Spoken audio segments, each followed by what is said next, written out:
It's Bobby Joe Black, and you're watching Arcadia Pod, baby. It's wrangling time! Sweet!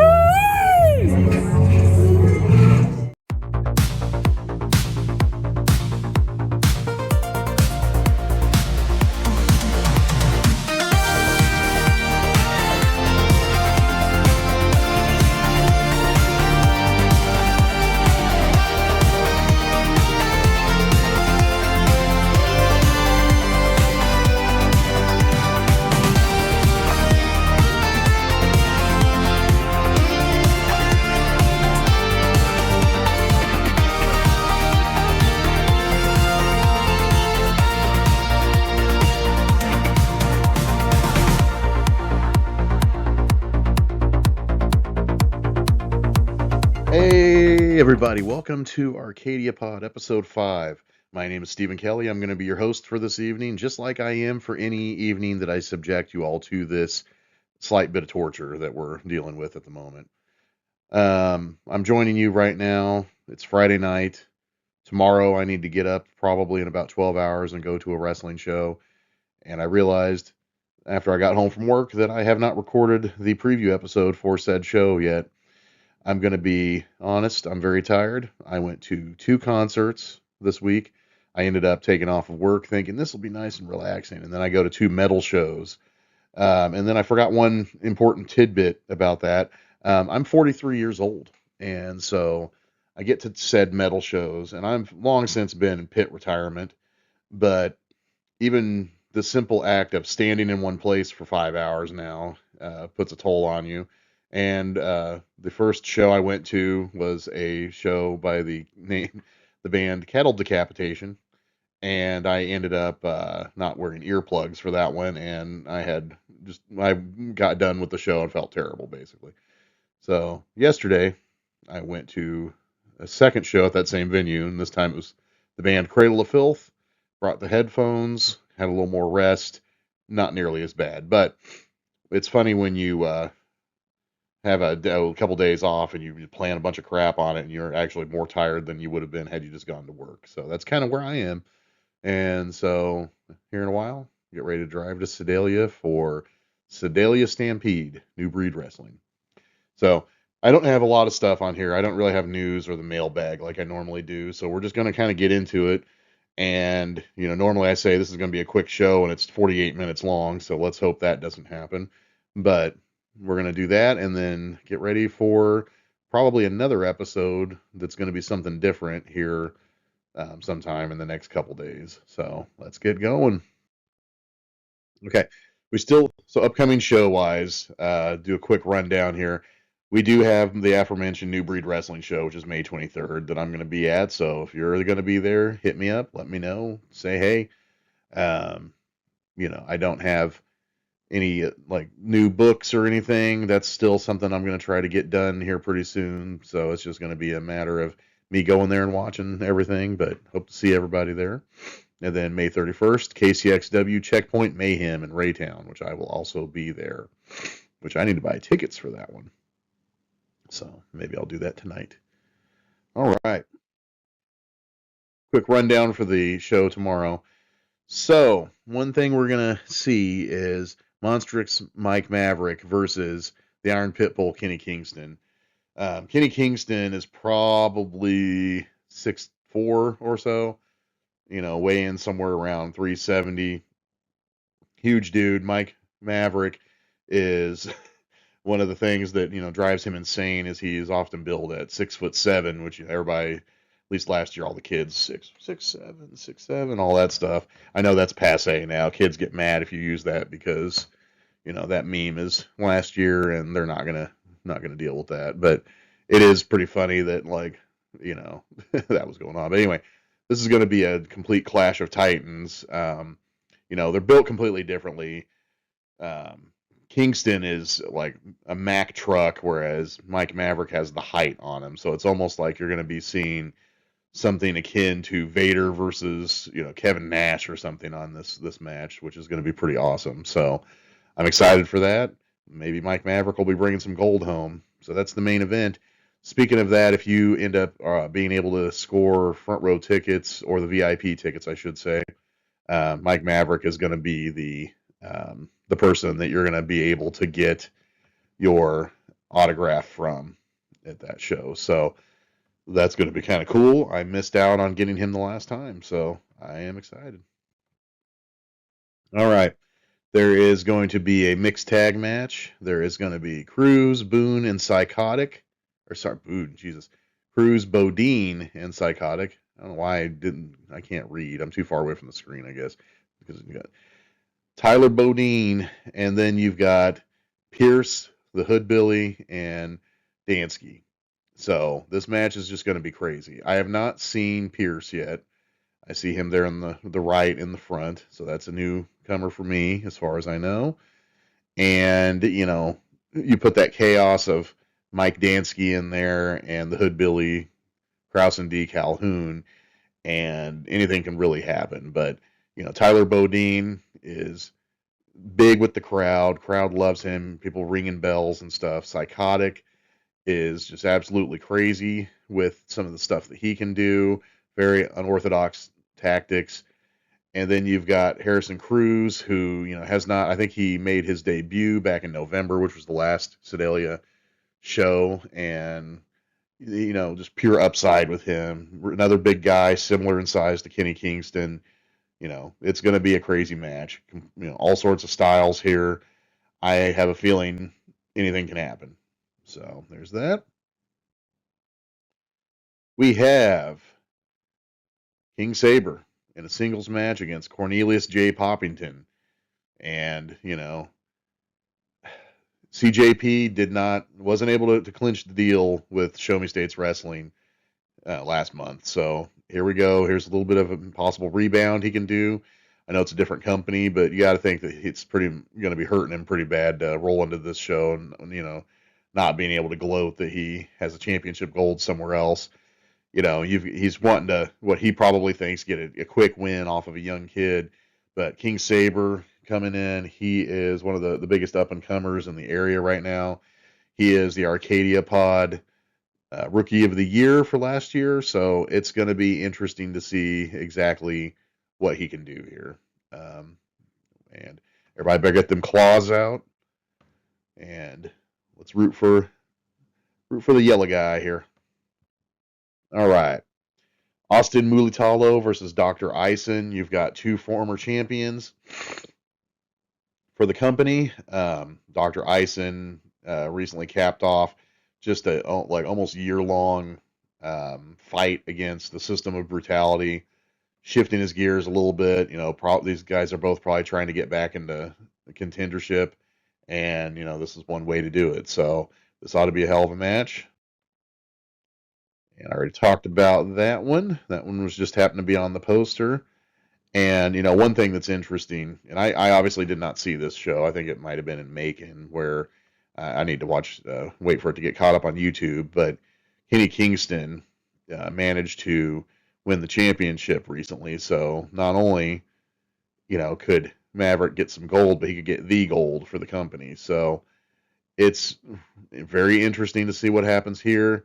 I have not been keeping up with the dynamic between all the members of the SOB and whether or not that this win kind of flies with what they were planning to do there for a while. So there might be a little bit of an undercurrent that I'm unaware of. So I'll be surprised to kind of see how everything else goes here. We have a tag team championship match. We've got FTG and Shipwreck versus the Wranglers. This is not the first championship match the Wranglers have been in. They've had a couple of them with the O'Neill brothers previously. And, Shipwreck and FTG beat the O'Neills in November in Sedalia the last time. So they're definitely crowd favorites. That was a really solid match for the most part. And, crowd loved it. Crowd loves Paco the Parrot and everything. But you know what? The Wranglers, despite kind of having a rocky kind of back and forth with the fans for a while, they've got a lot of heart, and it's going to be interesting to see if they can take the gold here. So this is going to be one of the matches to watch. We've got Lady Pride versus Just Missy. Lady Pride, a recent member of the SOB.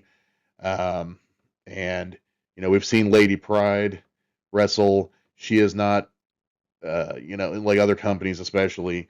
If she's not getting her way, we've seen her walk out of matches. We've seen her just blatantly cheat and get disqualified on purpose. We've seen her go out of her way to hurt people, steal belts, all number of things that aren't really conducive to a good wrestling match. Just Missy, for the most part, has the crowd behind her here, and I think she's going to be able to potentially pull off an upset, but it just really depends on who is with Lady Pride. Is she coming out with Mike Pettis? Are there going to be other members of the SOB there? That's going to be the deciding factor for the most part. All right. And as my cat right in front of me destroys a bouquet of flowers, which I will now try to stop. Hey, get down. There we go. It would not be an episode of Arcadia Pod without cat interference. And so, you guys know, it happens almost every time. Well, all right. Now, time for business. We've got the report for the last show that I went to last Saturday, Trailblazer Championship Wrestling Locked and Loaded, which came out of Gardner, Kansas at the Gardner Fairgrounds as usual. And I will say this was probably one of their best shows. 2026, if anything, has been just a series of banger after banger after banger for every company that I've seen so far. Tri-States came back from some uncertainty, put on a hell of a show up in Bethany, Missouri. KCXW had probably one of their best shows since I've been watching them. And now Trailblazer just knocks one out of the park as well. I have not, I unfortunately missed the last Fountain City show, the last CSW show, and I was unable to attend the Midnight Pro debut. But from what I can account or what I can see, a lot of these companies are just running on full gear right now, and it's been pretty awesome. So there's the show poster for Locked and Loaded. All right, my cat came back, and I had some technical difficulties, so it would not be an episode of Arcadia Pod with, like I said, without the cat trying to sabotage it. Probably need to make a shirt about that or something. So anyway, so here we go. We had this was at the Gardner Fairgrounds, the Gardner, Kansas, Johnson County Fairgrounds, and packed house. One of the good things you often see at a wrestling show, you can tell if everything's going well, are either people standing at the back or them having to scramble to get more chairs out. I think they used up all the chairs that were available, but there were some people in the back of the crowd standing, so that was awesome to see. Like I said, it's been banger after banger going on lately with a lot of these shows this year, which is great. And it seems like the crowds have been decent with the economy. I'm not going to go into politics, but with the economy the way it is right now, and money, people, gas is so expensive. You're not going to see a lot of the kind of fair weather fans going to some of these shows where they're having to drive somewhere, and only psycho crazy people like myself will go and drive to Kansas 3 times in a week in order to go see wrestling. But it's cool to see people still coming out trying to support everything, because right now some of the problems that happened in 2020 that almost killed the local wrestling scene around here are kind of creeping back in, and it's worrisome to me. And I'm really hoping we can get through this without too much craziness. But Trailblazer didn't seem to have any issues with that, so that was awesome. Opening match was kind of a showcase of a recent partnership that they have had with another CSW, not the one that we're used to in this area, but we're talking Chicago Style Wrestling. Now, Chicago Style Wrestling is a company that, like a lot of people, like Amina Belmont, Nick CXS, some of the St. Louis people often frequent. And lately, we've been seeing some people from CSW coming over, just like how we've had there's been times where there's been a lot of people coming up from Iowa and stuff. So it's one of those things where that's just kind of the recent thing. And it's there's the King brothers really know kind of what's going to be hot, and people that are going to eventually pop up and getting signed and everything. So bringing in guys like Rafael Quintero, Axel Rico, and M17, is a great opportunity for fans around here to see some of what are probably some of the next big stars in the indie scene. If they get picked up by NWA or GCW, JCW, we're talking the sky's the limit sometimes. But Rafael Quintero and Axel Rico ended up defeating Lizardman Nile and KJ Carter, and this was an awesome match. This match, the crowd went absolutely nuts for. You had a "This is awesome" chant going on. Kids were losing their minds. I saw some tag stuff that between M17 that I don't think I've ever seen before, and not like your typical thing where people are just up doing like crazy high spots, like double 540s or something insane that would kill someone. But we're just talking like the fluidity of these two guys with each other, and some of the things they could do to counter and try to go for pins and everything was really impressive. So that was a cool match to see. Next up was Mike Seidel versus King Saber, and sort of a student versus teacher bout. And for the most part, this was a really good match, probably King Saber's best match that I've seen. And this was one of those situations to where, everybody was really rooting for King Saber to, finally get his first really big win here. And, he was unfortunately Mike Seidel with having the amount of experience that he has and the amount of just ferocious in-ring ability, that at one time made him Rookie of the Year himself for PWI. It was going to be an uphill battle for King Saber by quite a huge degree, but he held his own. There were some near misses, and it was eventually experience edged out. So, but great match, and sky's the limit for King Saber. Next up was a big Haas brawling match between the Suplex Cyclone Kurt Gannon and the Unnatural Disaster Salem Gust, who have not wrestled for a while. I mean, we haven't seen Kurt since last summer when he lost a tables match to Salem Gust. So being able to see them kind of go for retribution was pretty fun. You could tell Salem really studied Kurt and learned some of his stuff, because not only was Kurt throwing suplexes, but Salem was also throwing suplexes. And by the end of it, they were, pretty going toe to toe. But Kurt managed to get the win in a really interesting way that I haven't seen Salem succumb to. Kurt's finishing move is the Severn choke, and he has employed that a few times on people like Big Munch to get crazy wins out of nowhere. And he locked it in on Salem, and Salem passed out. I mean, we saw Deacon Kane over trying to wake him up with water and stuff at one point. It's not something I would have expected. Salem Gust is one of those guys where he goes in there and means business, and he's gonna wreck everything until he gets his way. And for him to, get knocked out and choked out, just craziness. All right, the final match listed on this little sheet here was Rey De La Muerte versus Bobby Joe Black, and in his corner was Johnny Joe Black. So, one can't talk about how the Wranglers are not, probably the most popular tag team in the company. And they come out, crowd loves them, high fives, people are ringing bells. You've got the whole 9 yards. Cotton Eye Joe's playing, everybody's do-si-doing, clapping hands, and that goodwill went through for a lot of the match. And you had, you know, Rey De La Muerte had a distinct experience edge over Bobby, but it wasn't like it was a clear cut like Rey was whooping on him or anything. Bobby Joe Black had some great moments, and I would say, much like with the King Saber match, this is probably Bobby's strongest match yet. And it ultimately ended up where Bobby did not get the win, and you could tell it crushed him. I mean, Bobby Joe Black has been on the edge of, they had he had a winning streak going for a little while in 2023. 2024 they hit some losses, and I think it seems like it's really back and forth right now. And I noticed something that a lot of people may not have seen that seemed interesting, but, and hopefully I'm just reading too much into this, but when Bobby was getting kind of helped by people up, Johnny was trying to help him, and I noticed Bobby push him back. So I really hope there's not something brewing there. That's one of those things you just don't want to see.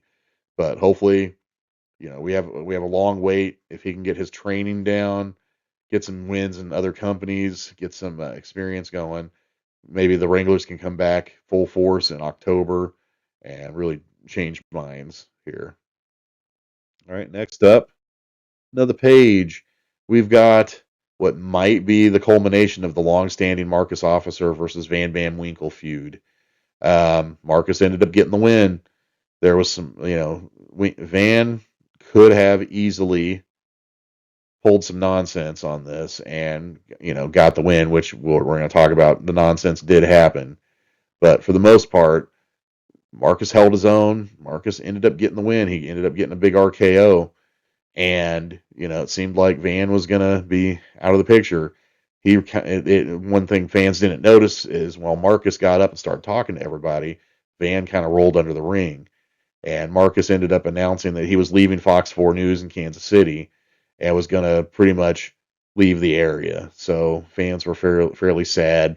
It's been a big thing for Trailblazer to have a local celebrity taking part, not only doing commentary, but also wanting to learn how to wrestle and having some pretty solid matches. But having him, potentially leaving is upsetting to a lot of people. And when he was talking about this, all of a sudden Van rolled back in there and just beat the snot out of him. Ended up doing a huge German suplex to him on the concrete, and just you know, if one of two things is going to happen, either that's it for Marcus, or we're going to see Marcus back trying to get revenge. But who knows? Who knows what's going to happen? Van definitely stood tall at the end of this match because he made it very clear that he was done with this feud, and we will see what happens moving forward.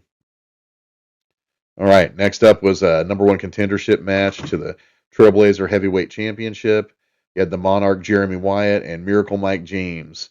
This match is probably fairly controversial in that these two, had a solid back and forth, a very technical match in comparison to what I was expecting. A lot of holds and a lot of submission attempts.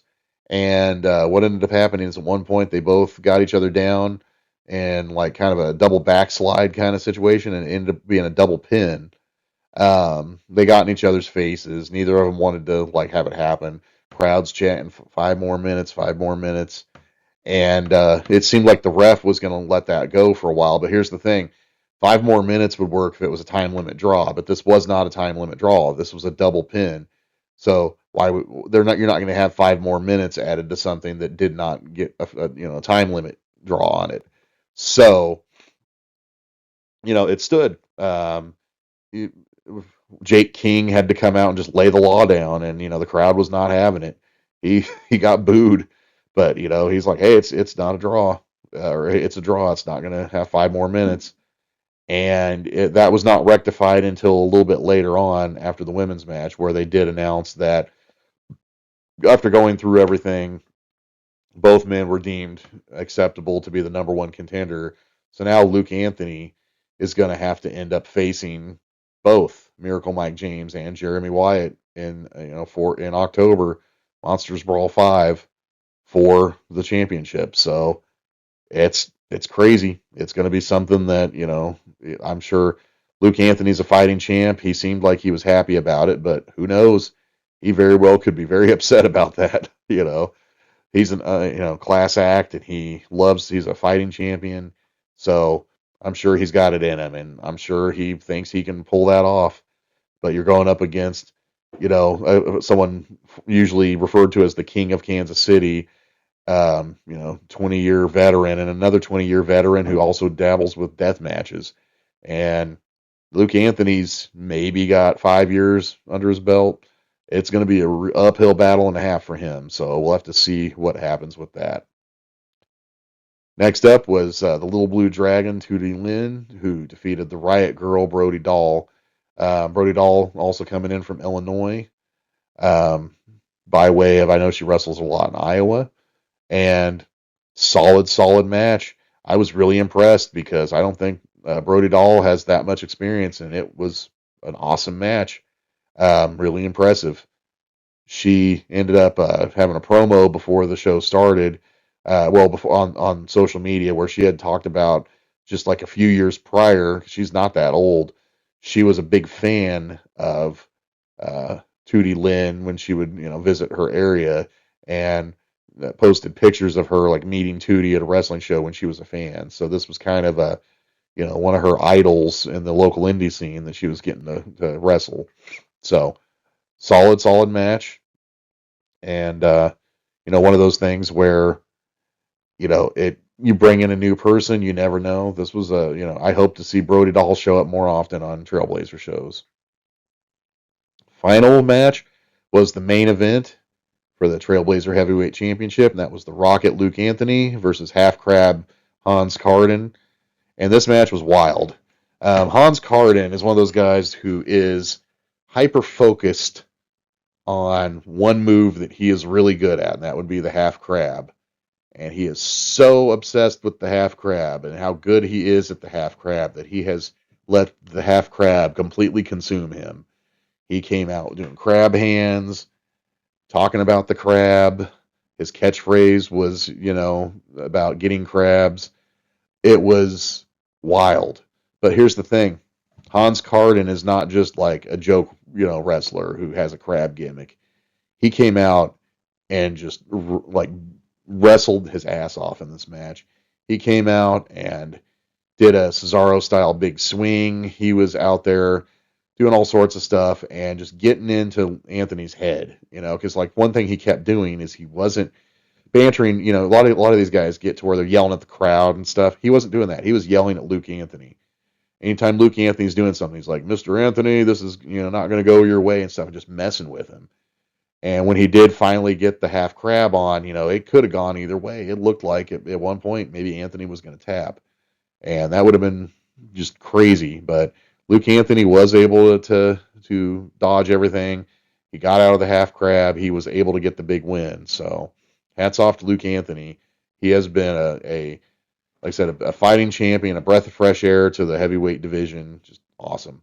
So once again, I hope a lot of these Chicago guys come back at the next show, see what they can do. Hans Carden, at first I was worried when he started doing the crab stuff, but he grew on. I think everybody in the crowd, everybody was having a blast with it. So that was the show. Really good outcome with everything. Like I said, solid show. One of those things to where it probably their best show in a little while. And they've had some like really astounding shows lately. So I was really happy with this one. We're going to watch a video now here real quick. So I'm going to skip over to that.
All right. A couple other shows on May 16th we're going to quickly talk about. I was not at either of these, obviously, since I can not split myself into three people, but figured we want to go over them. One that I do not have results for, I will try to my best to get that. But that was RWS Ground Zero out of Raytown, Missouri. So keep an eye on that. That show did happen, but I do not know what went down at it so far. So if you look at the previous episode, I did a little rundown of who was there. So it'll be a company to keep an eye on for their next, a little bit of news and everything. All right. Then we had Floatin' and Fightin' 26 from Show Me States Wrestling, which had Blair Dior, which was with his manager Dustin Decker, defeat Burt Candy. Then following the match, the Golden Reserve attempted to end Burt's SSW career. Then Slammer came in, who, this Blair Dior was one of the instrumental reasons why Burt and Slammer lost the tag team championships at the last show. So, at the last show that I was at in Moberly, I think they might have had one since then. No, I think this was the next one. And he challenged Blair Dior to a match later in the night.